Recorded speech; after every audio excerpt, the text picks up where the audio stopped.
frustrating, intimidating, boring. Does that describe how you feel about your financial situation? Especially right now, both personally and professionally.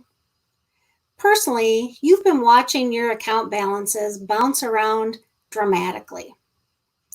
Professionally, you were working hard, gaining momentum, and then the virus hit. Now you're trying to figure out PPP and the CARES Act. Or is this just me? I spent 34 years in the corporate world advising high net worth individuals. I guided clients through many turbulent markets. In working with many business owners, I saw the challenges. It's hard to keep it all balanced and keep everything moving forward. This time around, I'm a business owner myself. I started my new business, Ellegant Wealth, 1 year ago tomorrow, April 15th. My business, as Travis mentioned, is empowering women to show up and own their financial journey with courage, confidence, and wisdom. I provide financial education for women by taking them through my proprietary process, the 6 pillars to financial empowerment. Today, I'd like to take each of you through the 6 pillars and provide some tips that will give you some takeaways that you can implement right now. And guys, stick with me. These will all apply to you too. All right, Travis, if you can flip ahead a couple more. One more. There we go. All right, we're on pillar 1. And pillar 1 is marry a rich man, and it's in quotes because that is what my father told me over and over again when I was growing up. His second words of wisdom: go into sales, there's money to be had in sales. He was full of little nuggets. The message was clear. Money is good. Money will make your life better. You may have heard something similar, or you may have heard the exact opposite. Money is bad. Rich people are greedy or evil. Whatever message you heard growing up, it's deeply embedded. And you're making decisions based on those money values and beliefs, whether you realize it or not. Money intertwines with every aspect of our lives. It impacts your relationships. Have any of you ever had a fight with a loved one over money? I'm envisioning all of you raising your hands, right? We've all had it happen. Money's very emotional. It impacts your career. If you were like me and you heard money is good, you're probably driving for that next promotion, trying to make more money. But if you heard money is bad, you might be sabotaging that next promotion opportunity without even realizing it. But if you start making more money than everyone else in your family, you could be ostracized. So I would encourage you to take some time to think about what are those money values that were handed down from your grandparents to your parents to you. And have that conversation with a loved one. Ask them what they were for them. What you might find is that because we all come at it from such different perspectives, that could be causing the friction. And please don't skip this step. This is really the foundation for understanding your money mindset. Ask yourself, does money define me? What's your measure of success? Is it all about money? Take some time and think about it. Pillar 2, what's your destination? This is about setting dreams, having dreams and setting goals.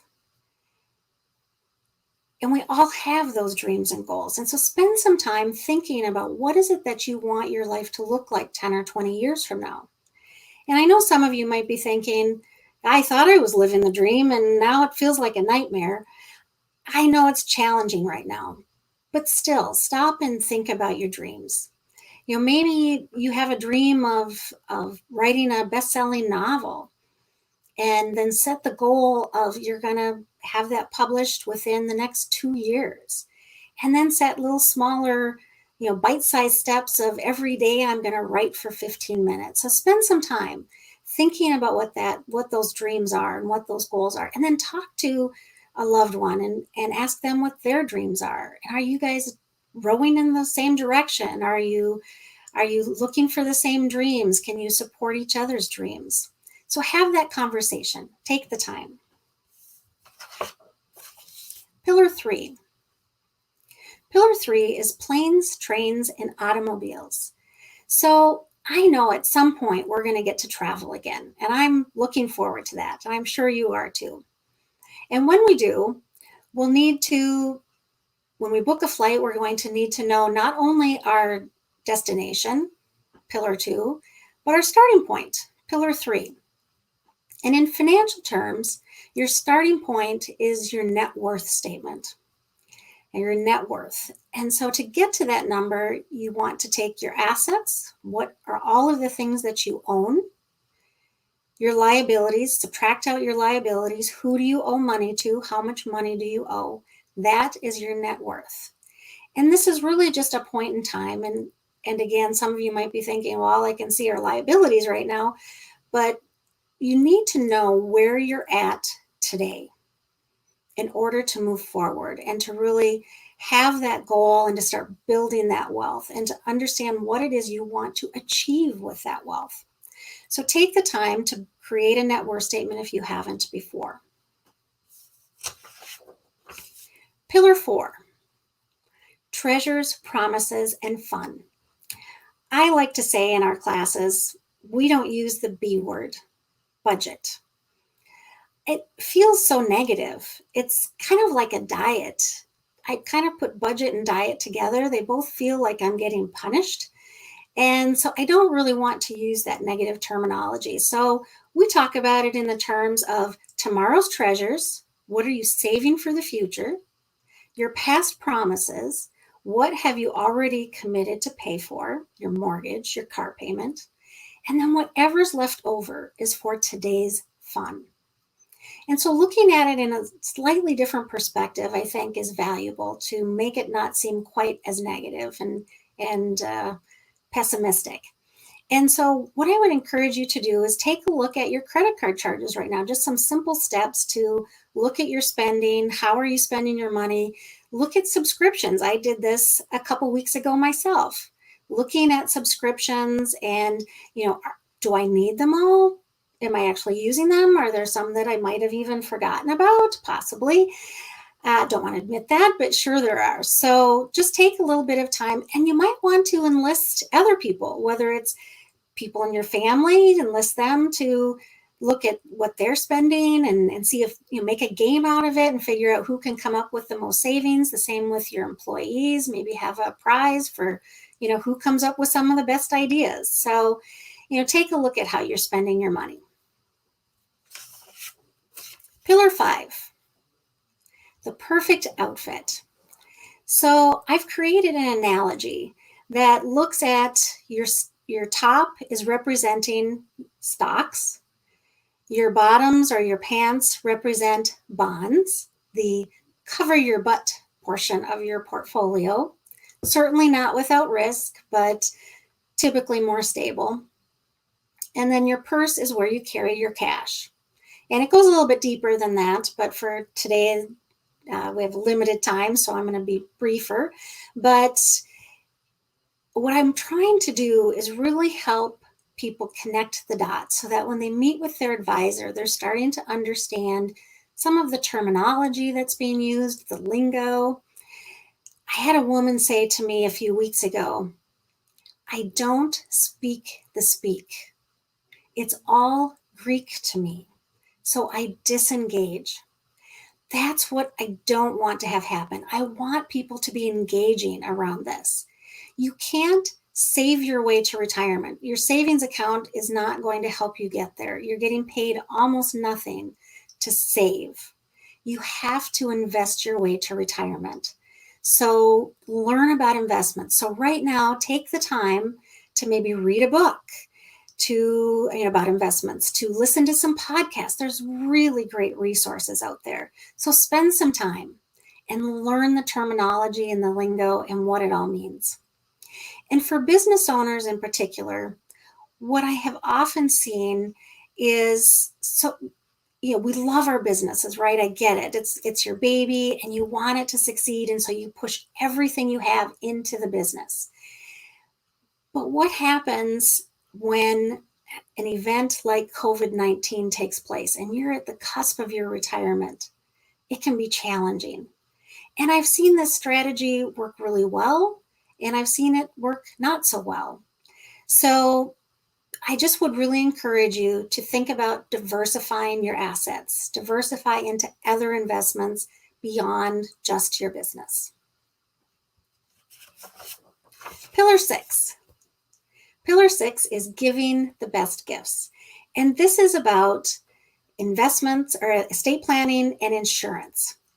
And here, what I'd like you to think about is if something happened to you tomorrow, would somebody else be able to step in and follow the trail of breadcrumbs that you've left behind? Don't send your family on a scavenger hunt. I've seen it happen too many times. It's not pleasant or fun. So get organized. Spend this time that you might have getting organized. Pull together all your documents. Who are your advisors? What are their names, their phone numbers, their email addresses? What are your passwords? Give somebody the opportunity to actually step in and help if that's needed. So get organized, create a roadmap. And you might want to also then have that conversation with the person or people who you want to know where those documents are held. Make sure you put everything in a really safe place. Let me say that for sure. Make sure it's all in a safe place, but let somebody know where it is so that you haven't done all this work and nobody even knows where to find it. So take that time and create a roadmap. And then you might also want to have a conversation with your parents. Have they left you a roadmap? Have they created you a roadmap? So a good time to have that one as well. And from a business owner perspective, I would also encourage you, there are a lot of really great strategies that you can utilize that you should be utilized earlier on in your business rather than later. And so have conversations with your advisor around that as well, what you as a business owner might be able to do to be proactive. And so that's it. Those are the 6 pillars. And I would just really encourage you to have the courage to be proactive around these areas. The other day, I was listening to Brene Brown's podcast, and she was talking about FFTs, flipping first times. And that wasn't quite the language that she used, but I think you get the gist. And I loved this. I feel like the entire last year for me has been FFTs every single day. And it's hard. Doing things for the first time is hard. But she normalizes it by giving it a name, and that helps. And what I would encourage you to do is give yourself the grace. If you're doing something for the first time, it's okay that it's hard. And some of these things you may have never done. So if you've never looked at investments, you've never created a net worth statement, you've never thought about your money values and beliefs, give yourself the grace to learn. I know you can do it, and lean into the challenge. You've got this. Travis, I want to thank you so much for the opportunity, and AGC for the opportunity to be here today. I hope everybody got some takeaways from what I had to share. And, reach out to me. I would love to hear from you. I'm kind of like Switzerland. I'm not an advisor anymore, so I don't have any skin in the game. I'm not trying to recommend any products or investments or get your assets under management. So if you want to have a virtual cup of coffee, I'd love it.